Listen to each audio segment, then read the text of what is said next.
할렐루야. 반갑습니다, 성도 여러분.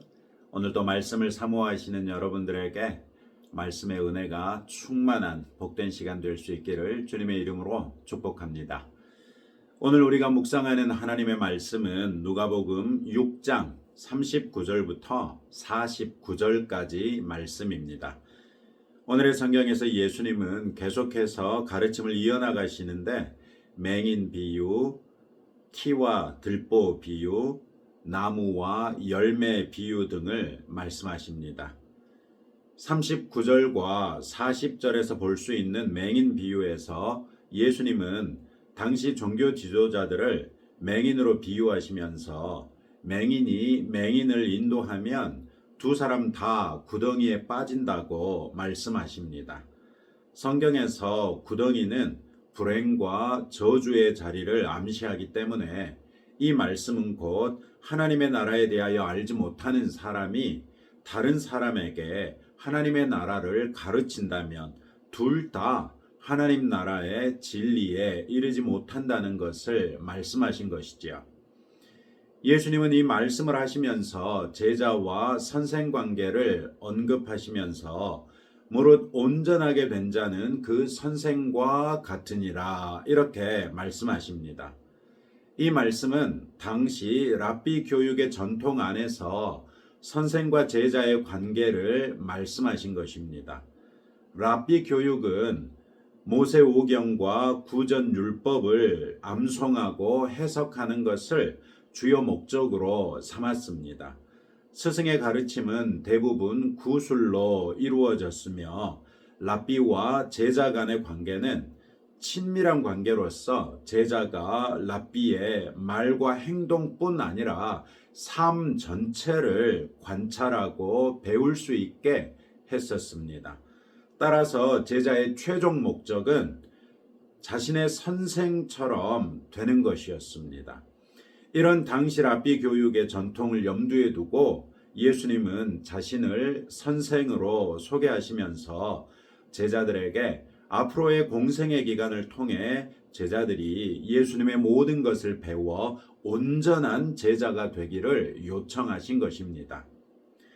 오늘날의 선생과 제자 관계는 예수님 당시의 선생과 제자 관계와는 매우 다릅니다.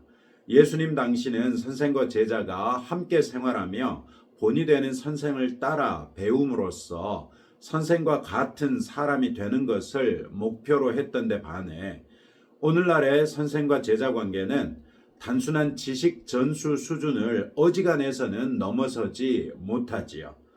따라서 이런 관계에서는 온전한 제자가 된다는 것은 원천적으로 불가능해지고 맙니다. 교회 교육의 현장에서도 단순한 지식의 전달에서 멈추는 경우가 많은 것을 반성해야 하겠습니다. 가르치는 자나 배우는 자가 함께 배우는 내용을 삶으로 체화시키는 과정을 통해 서로 존중하며 함께 성숙하는 선생과 제자가 될 수 있도록 배움에 임하는 우리의 태도를 점검해 보십시다. 가르치는 자의 권위는 단순한 지식에서 나오는 것이 아니지요.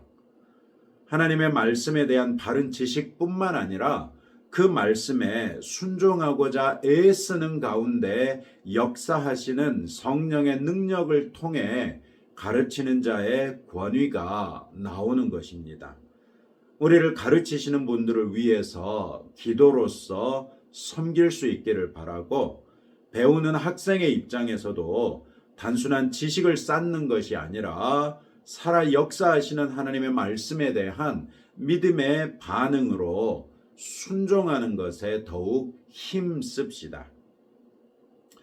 우리들의 그런 노력은 결국 우리로 하여금 예수님을 닮아갈 수 있게 해줄 것이고 그로써 우리는 참되고 선한 길로 행하게 될 것입니다.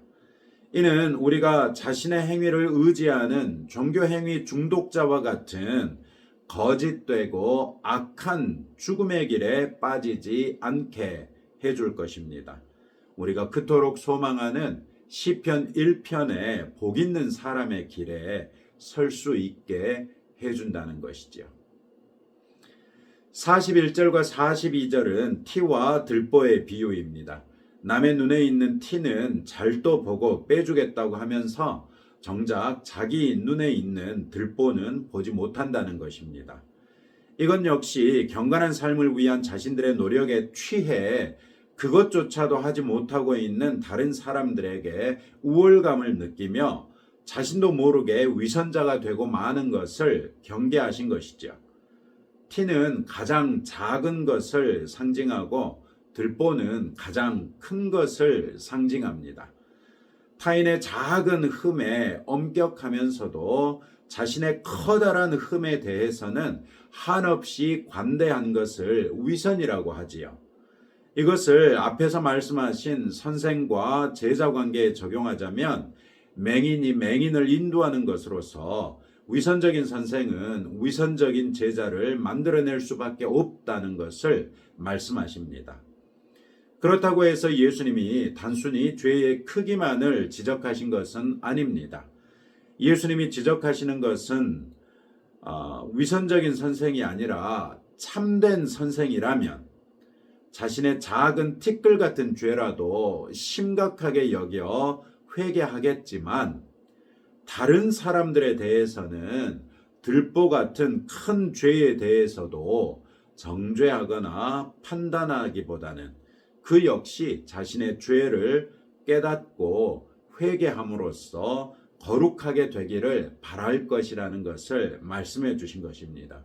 즉 예수님은 이 비유를 통해 원수마저도 사랑할 것과 비판이나 정죄를 금지하셨던 앞에서의 가르침을 스스로에게 엄격하게 적용할 것을 요구하신 것입니다. 이 말씀을 고스란히 우리 스스로에게도 적용해 볼 수 있기를 바랍니다.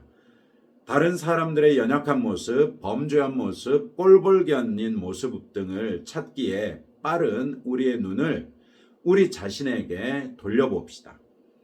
나에 대하여 무한히 관대한 눈을 다른 사람에게로 돌려보십시다. 이것이야말로 진정한 사랑이라고 할 수 있지 않겠습니까? 나 자신을 진정 사랑한다면 거룩하고 정결한 삶을 위하여 힘쓸 것이 당연하지요. 이웃을 사랑한다면 그리스도 예수 안에서 그분들을 향하여 본이 될 뿐만 아니라 사랑과 온유로서 상대방을 대함으로 섬기지 않겠습니까? 이것이 예수님께서 제자들에게 기대하시는 것입니다. 우리 안에 있는 어떠한 위선도 스스로 엄격하게 끊어내는 성도들이 되십시다. 43절부터 45절에서는 나무와 열매의 비유입니다. 좋은 나무는 좋은 열매를 맺겠지만 나쁜 나무에서는 좋은 열매를 맺을 수 없다고 말씀하십니다. 그런 면에서 앞선 두 비유에서 맹인이나 자기 눈에 들보를 보지 못하는 위선적인 사람은 이 비유에서는 나쁜 나무에 해당한다고 볼 수 있겠지요.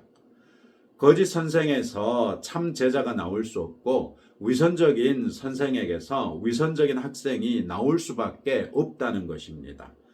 반대로 예수님은 좋은 선생님이실 뿐만 아니라 참 선생님이시기에 예수님에게서 배운다면 우리는 온전한 제자가 될 수 있다고 말씀합니다.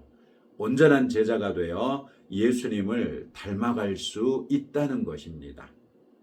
또 예수님은 가시나무에서 무화과를 얻을 수 없듯이 찔레에서도 포도를 거둘 수 없다고 말씀하십니다. 앞에서는 나무와 열매의 품질을 언급했다면 이제는 나무의 종에 따라 열매가 결정된다는 것을 말씀하십니다.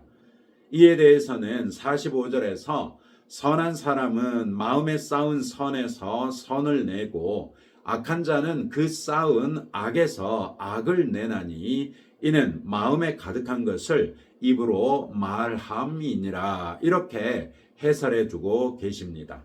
즉 열매를 보아 나무를 알 수 있다는 것입니다. 우리의 행실과 언어 생활이 우리가 어떤 사람인지를 보여준다는 말씀입니다. 그런 면에서 우리의 말과 행실은 우리가 건강한 그리스도인인지 여부를 우리 스스로에게 알려줄 수 있습니다. 고린도 후서 5장 17절은 우리를 가리켜 그리스도 예수 안에 있는 새로운 피조물이라고 합니다. 즉 우리는 이미 예수님에게 접붙여진 가지이며 그렇기 때문에 예수님을 닮은 열매를 맺힐 수 있다고 말씀하시는 것이지요. 이 열매들은 빛의 열매들일 수밖에 없고 성령의 열매들일 수밖에 없으며 이 열매들이 우리 삶에 있을 때라야 비로소 우리는 감히 하나님 앞에 설 수 있는 성도가 될 것입니다. 이는 그런 열매를 내어야만 구원받았다고 말할 수 있다는 말이 아닙니다. 구원받았다면 그런 열매를 내는 것이 당연하다는 것입니다. 이 열매들은 우리가 구원받은 것의 증거가 되는 것이지 구원의 전제 조건이 아닙니다. 최근 우리나라의 암담한 상황 속에서 우리의 행실과 언어 표현이 어떠한가를 세심하게 관찰해 보십시오.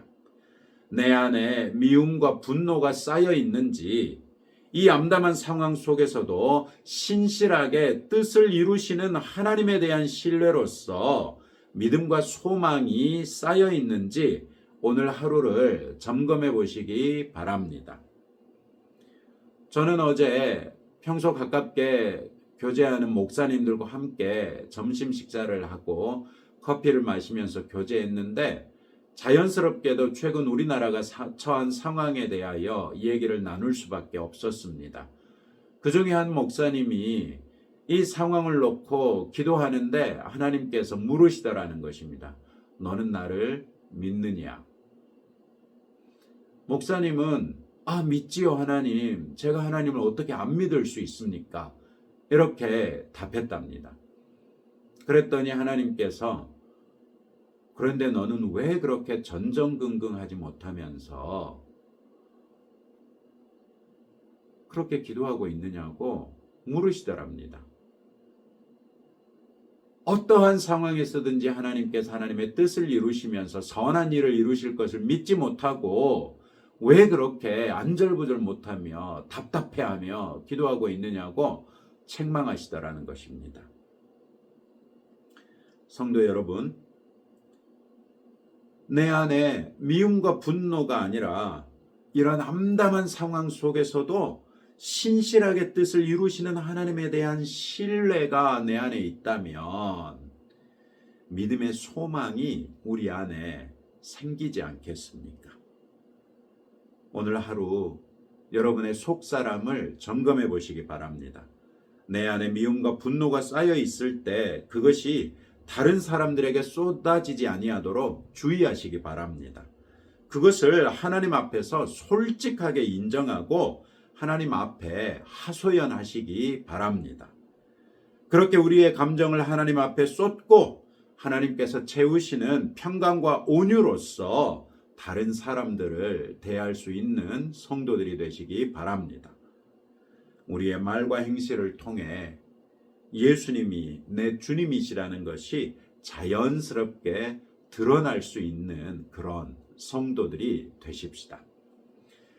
마지막으로 46절에서 49절까지 해서 예수님은 지금까지 6장에서의 모든 가르침을 들었으면 가서 행할 것을 말씀하십니다. 듣고 행하는 사람은 집을 반석 위에 짓는 사람이겠지만 듣고도 행하지 않는 사람은 주축 없이 흙 위에 집을 지은 사람과 같다고 말씀하시지요. 두 집은 겉으로 보기에는 똑같아 보일 수 있습니다. 그러나 인생에 홍수와 탕류가 일어나면 전혀 다른 집이라는 것이 드러날 것입니다. 듣고 행한 사람의 인생은 견고한 집처럼 끄떡없겠지만 듣고도 행하지 않은 사람은 자신의 인생이 얼마나 허망한지를 경험하게 될 것입니다. 상상해 보십시오.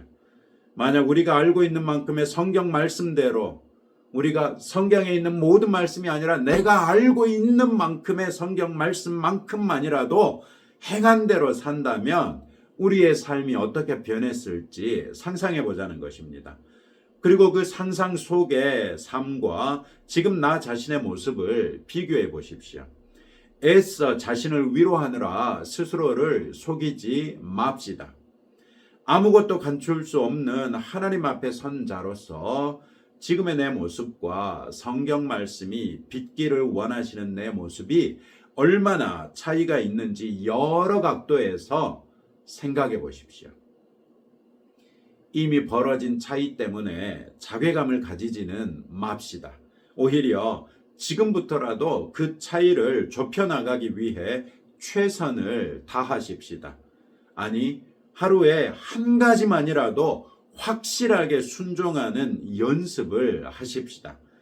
그렇게 하루하루가 쌓여서 10년이 되고 50년이 되면 우리는 얼마나 근사한 그리스도인으로 변모해 있지 않겠습니까?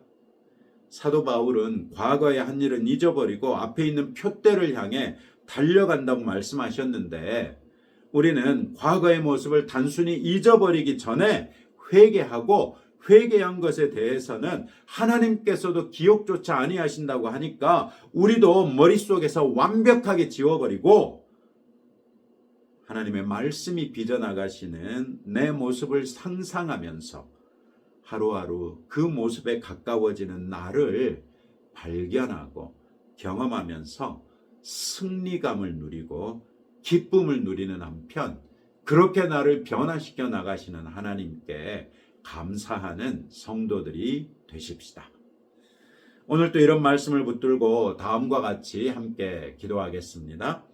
성경 말씀을 통해 예수님을 닮아가 온전한 제자가 되는 일에 더욱 힘쓰고 그 과정에 기쁨과 성취감을 누리고 하나님께 감사하도록 내 안에 있는 위선적인 모습을 발견하여 회개하고 버려서 사소한 부분에서까지 진실한 성도가 될 수 있도록 내 행실과 말로써 내 안에 계신 그리스도 예수가 드러날 수 있도록 또 우리 나라를 위해서 기도해 주시고 신방을 위해서 오늘 이제 여러 가정들을 신방하게 되는데 오가는 길에 안전하고 집집마다 신방할 때 은혜의 말씀으로 우리가 하나님을 만날 수 있도록 꼭 기도해 주시면 감사하겠습니다. 함께 기도하겠습니다.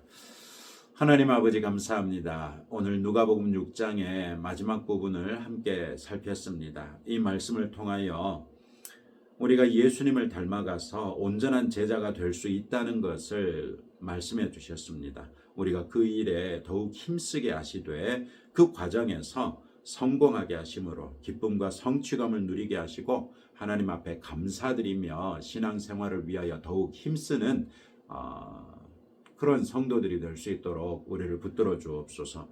내 안에 있는 위선적인 모습을 발견할 수 있도록 도와주시고 그것을 회개하고 버림으로써 사소한 부분에서까지 진실한 그리스도인다운 성도 되게 하옵소서.